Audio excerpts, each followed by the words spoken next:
Welcome to another season of Coffee Talk in Del Mar. I'm your host, Debbie Salmon. And what better way to break in the new season than with one of our own homegrown television personalities. News anchor person, Suzanne Lennon, and she's also a very busy working mom. I am. Good morning. How are you? Do we have a beautiful day here in Del Mar?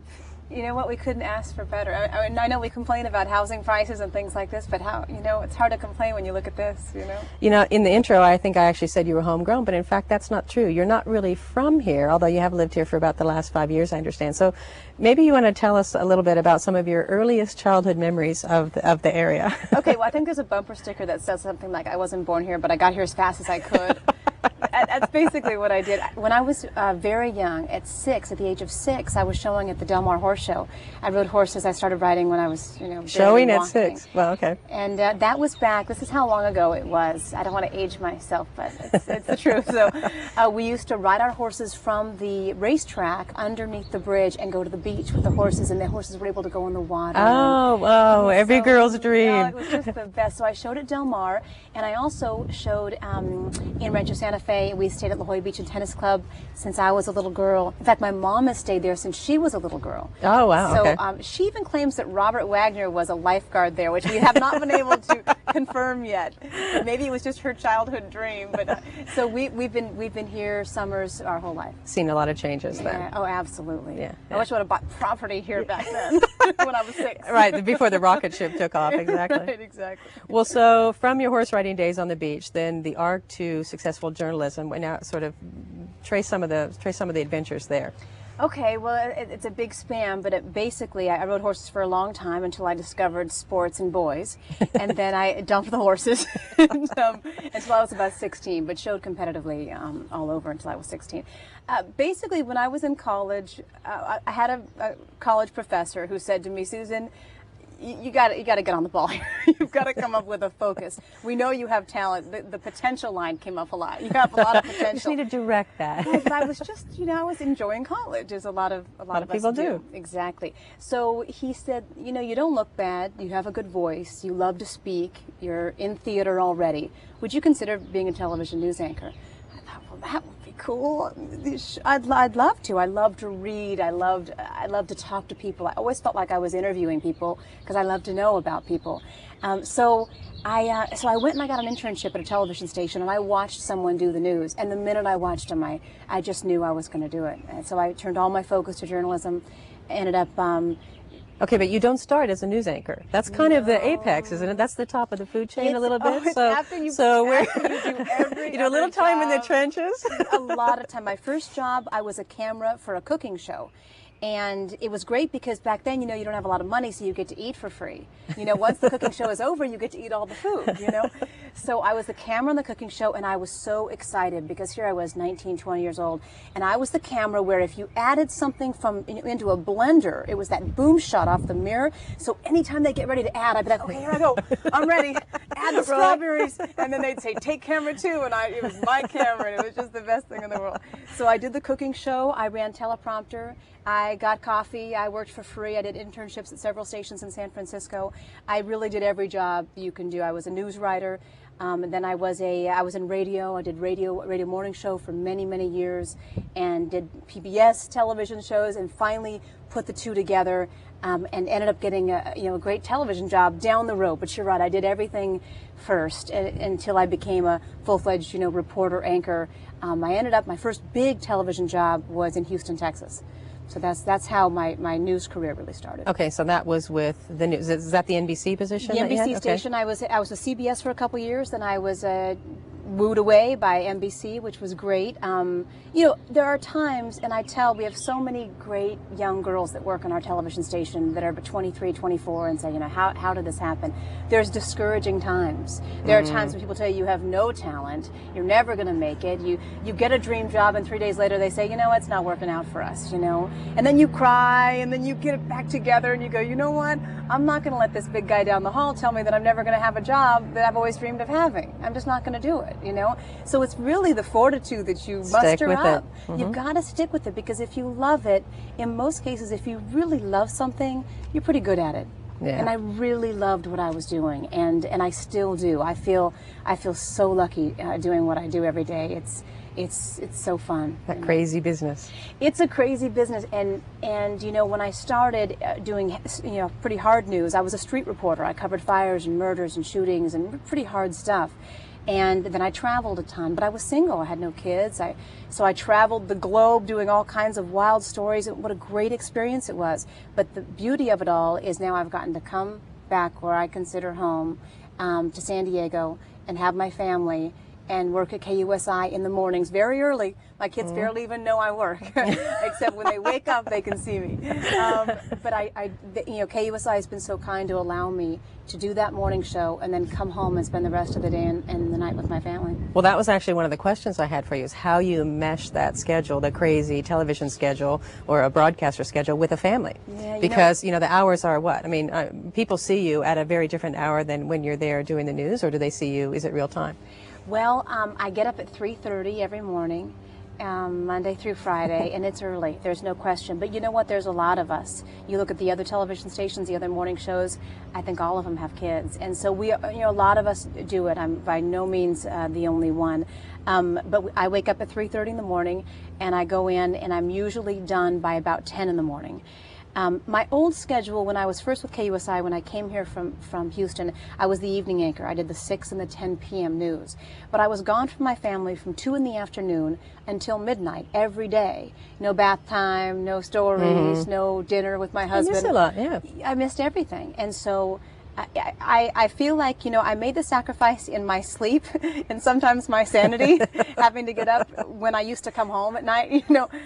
So I gave up that, but I'm giving a lot back at the end of the day by being able to, you know, be with my kids all day. And it makes it easier at nap time when mommy lays down with the kids. Oh yes, I'm serious about nap time too. I don't know whether, no, you're taking a nap. We're taking a nap.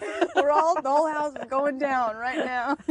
Well, so what wooed you, if NBC wooed you from CBS, what wooed you away from NBC? So how did you actually come here? Come from Houston. It's just to, you know, when something is meant to be and everything comes together.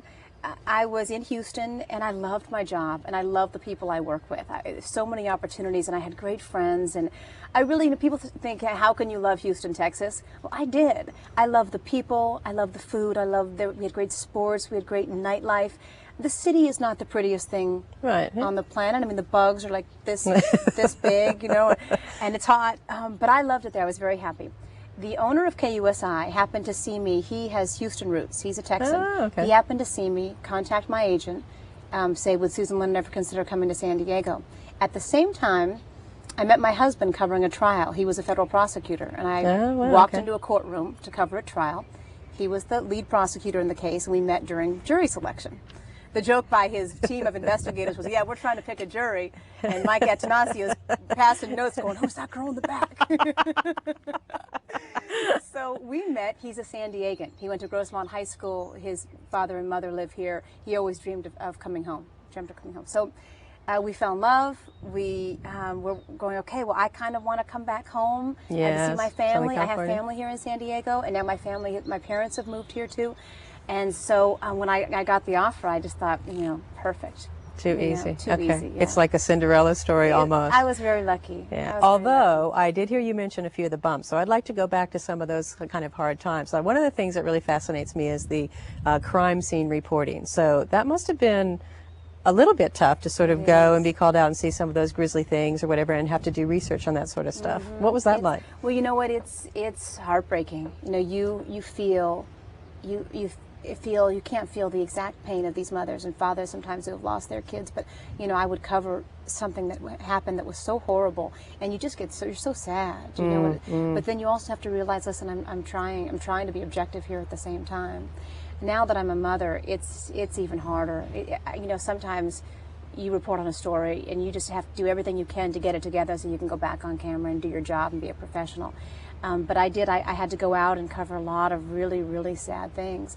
And I always tried to do it, though, with respect for the family, without bothering them in any way, but also with letting them know, listen, if you want to talk, because some people handle crimes differently. Some people want to talk about someone that they've lost, and some people want to go and grieve in private.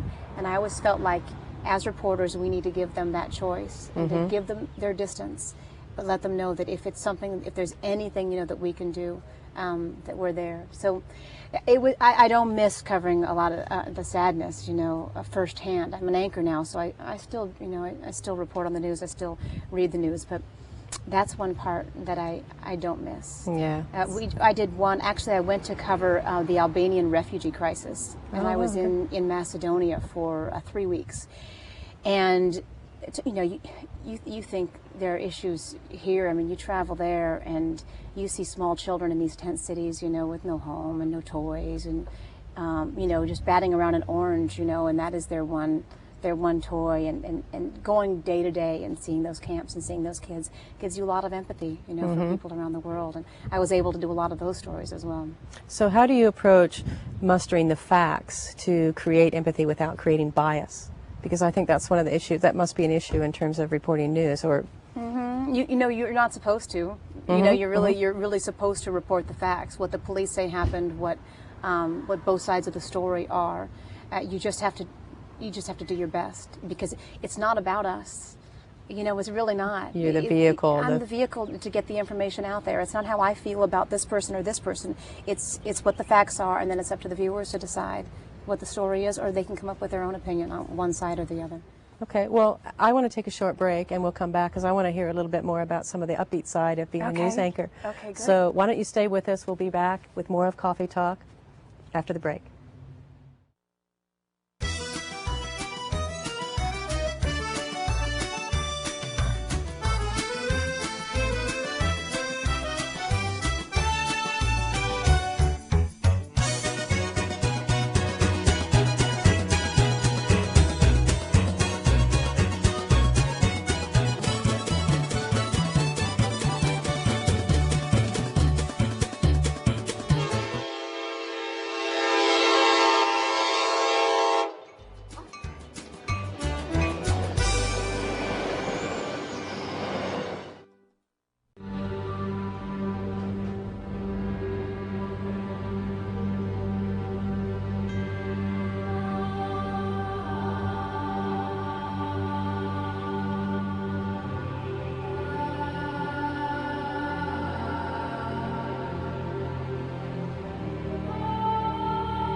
Someone they don't know a gift.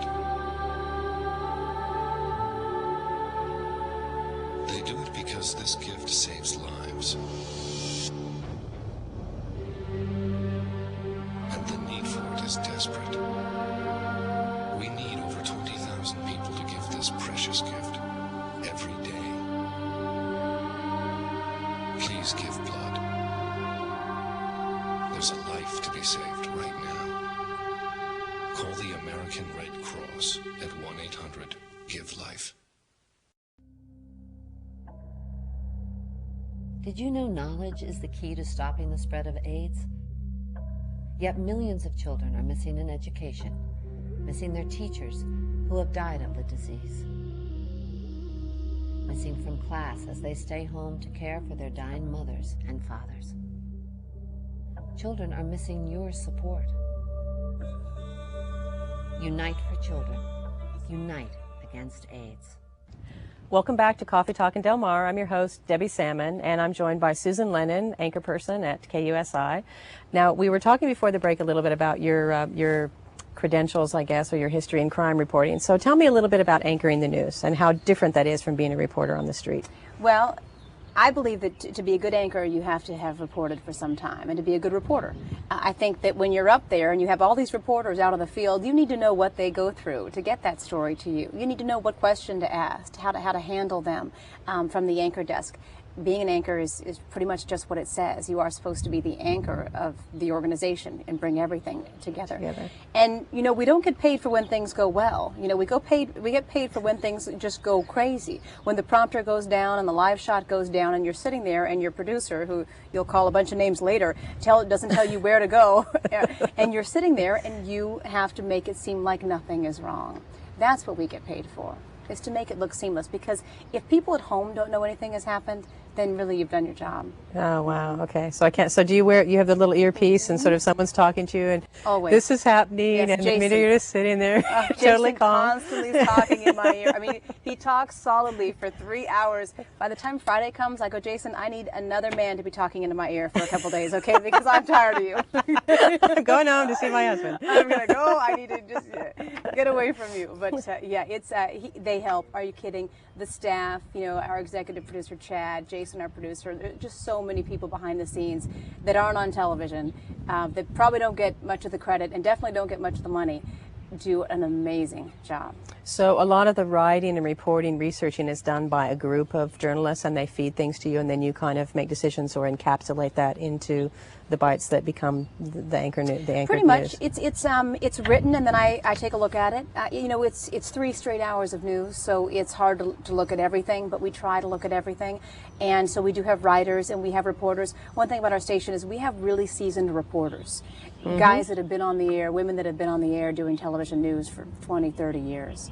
So we really have the best when it comes to people who know the people in town, know where to go. So we're lucky to have that resource.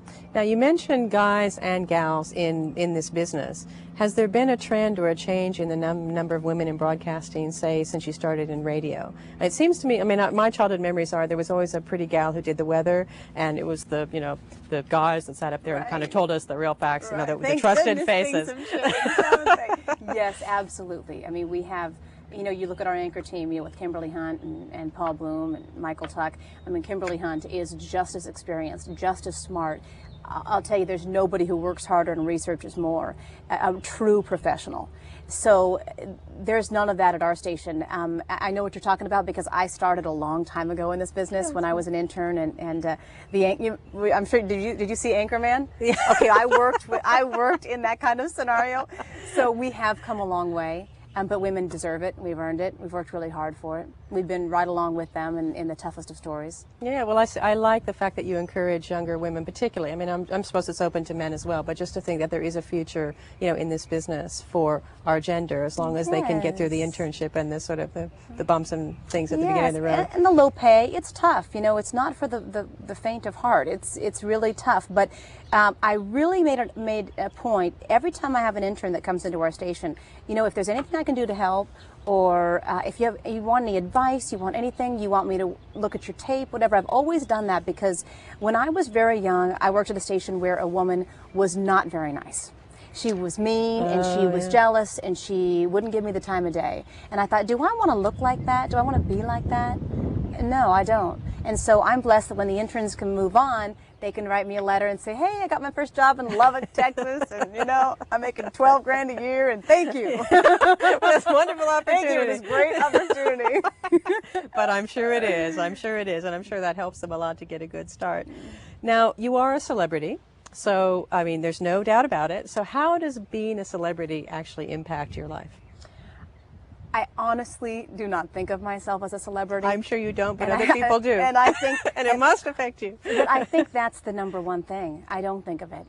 When people are looking at me, I think I have food in my teeth. I think. Why are they staring at me? People are very nice on the streets. They're great in Del Mar. They're great when I go around. People come up and say, I hate to bother you. But this, and this, they're not bothering me. The fact that they watch is fantastic. I really don't consider myself a celebrity. I always tell people I just have a job that's on television. It does impact your life, there's no doubt, because there's people out there who don't expect you to get out of that little TV box. They'll say, you're out. Like, you're out. You're a real out. person. Right. Right. Okay. You're in the market. You shop. You have freckles. Right. You're short. So people do say the most interesting things, but I try not to let it impact me. I'm pretty down to earth, and my husband wouldn't let it impact me. Good. Good. Pretty humble, and I have 2 kids and one that spits up on me regularly. That's a great leveler, isn't Yes, it? it's hard to have a big ego when you got a soggy diaper and spit up, and you know. So it's honestly, it's just a blessing. It's given me a lot of great things, and I've met a lot of wonderful people, and you know, and I'm on Coffee Talk. Exactly. What do you want? Yeah, we're soon to be an award-winning program, I'm sure. Good. It's just a matter of time. Which reminds me, have you won any awards or done anything that you're particularly proud of, you know, that you feel is kind of a hallmark achievement in your career? I have. I've been blessed to win a couple of awards. In Houston, I was Spot News Reporter of the Year several years. Spot News is breaking news. That was one thing that I was pretty good at, being able just to rush out the door to a news story and get it on the air. We also won quite a few, and here in San Diego, we've won quite a few for our work with MDA and the telethon, which I'm very proud of because those kids are the superstars. I love, just yesterday I was at this children's cancer walk, Celebration of Champions, where I go every single year, and so I'm able, because of my job, to get involved and sometimes get awards and noticed for it.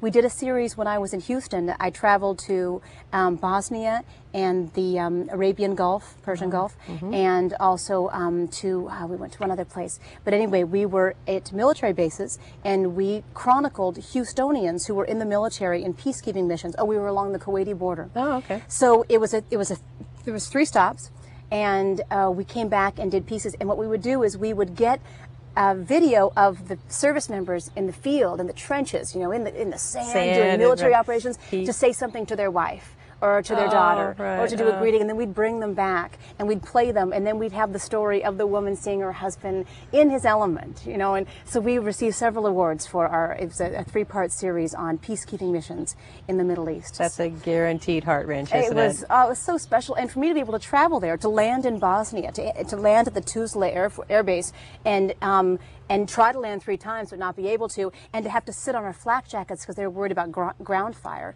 You know, oh, wow. Okay. Dangerous situations in places that are pretty scary, but came back with just some great stuff. So you've got lots of stories to regale your children with. Yes, as they grow. if they're interested. They're like, whatever, I'm Mom. sure they will be. You've never Of done course, you're their anything except, mom. you know, make sandwiches. Well, so do you have any tips for budding journalists other than, you know, keep your nose clean and stay in the trenches? Is there anything? Yeah, I just think, you know, you think you can help me with in my broadcast? Oh, yeah. Well, I don't think you need my help, first of all. But I would just say, hang in there, get an internship, get into the business, see what you think of it, because it is hard. We have people who work for practically nothing who get up in the middle of the night and do that shift that I do. So work hard. If you really love it, stick to it. Don't let anybody tell you that you can't do it. And it's rewarding. It just takes a little while. Yeah, I'm sure. Well, how about a sense of ownership? Do you ever feel that what I'm curious is, how do the news stations actually find out about what people think about you? I would imagine people used to ring in, or, you know, now they send an email, or what's the finger on the pulse of the public in terms of how you're doing your job? Well, the unfortunate part is people usually only email you or call you when they don't like you, when they're mad at you, or when they don't like your hair or your outfit or something like that. So most people don't reach out unless they're mad about something. Some people do. I have people who just email me to say, good morning, you look great today, or whatever. I'm like, oh, that's thank great. you. I like those. But listen, you take the good with the bad. It's just, it's part of the deal of being out there in the public. You're in everybody's living room. They're all going to comment. I mean, you know, we all do it. Like, what's she doing wearing that jacket? You know Exactly. what I mean? But, you know, you think about fashion trends. You kind of are a trendsetter in that sense, or maybe you're more a barometer of what's happening in society at the time. Because I would imagine if you look at newscasts 20 years ago, I mean, the hairstyles were X, and the collars were a Y, and whatever. And now it's a little bit more freewheeling in terms of, and especially in Southern California. It is. There's a lot more flexibility, I guess. So. There is, and you know, now that I'm on a morning show and not on the evening news, they have allowed me a lot of flexibility. If I don't want to straighten my hair, I don't have to do it. If I want to wear something that's a little more casual, it's a morning show, so we're a little more casual. When news breaks, and it's important, we handle it with seriousness and experience. But we also are allowed to have fun on that show, which means, you know, breaking out some different clothes every once in a while. And that reminds you, you're a bit of a party girl, I think, this weekend. So it's a different form of party now than you're Big used party to? girl. I had 4, 2, and 1 and 3-year-olds over here yesterday. Barney cake everywhere. We talked last night on the phone, and I said, well, I'm not the party gal I used to be. I'm covered in purple Barney cake, and I had way too much iced tea. And so I'm a party girl, but just in the sense that my littlest one turned 1 yesterday, and my 3-year-old, well, he's 3 on Tuesday. So we condensed the parties and had some kids over, so it was fun. Okay, well, I don't want to keep you from your party any longer. I want to thank you very much on behalf of the viewers for spending this time with us. I'm sure people are really going to enjoy seeing how your life has unfolded in such a beautiful way. Well, You're a wonderful you. talent, and I've really enjoyed spending this time with you. You're so sweet. Thank you very much. It's my pleasure to be on, and thank you so much. Okay, folks, well, that about wraps us up for this edition of Coffee Talk in Del Mar. Please join us next time. I'm your host, Debbie Salmon.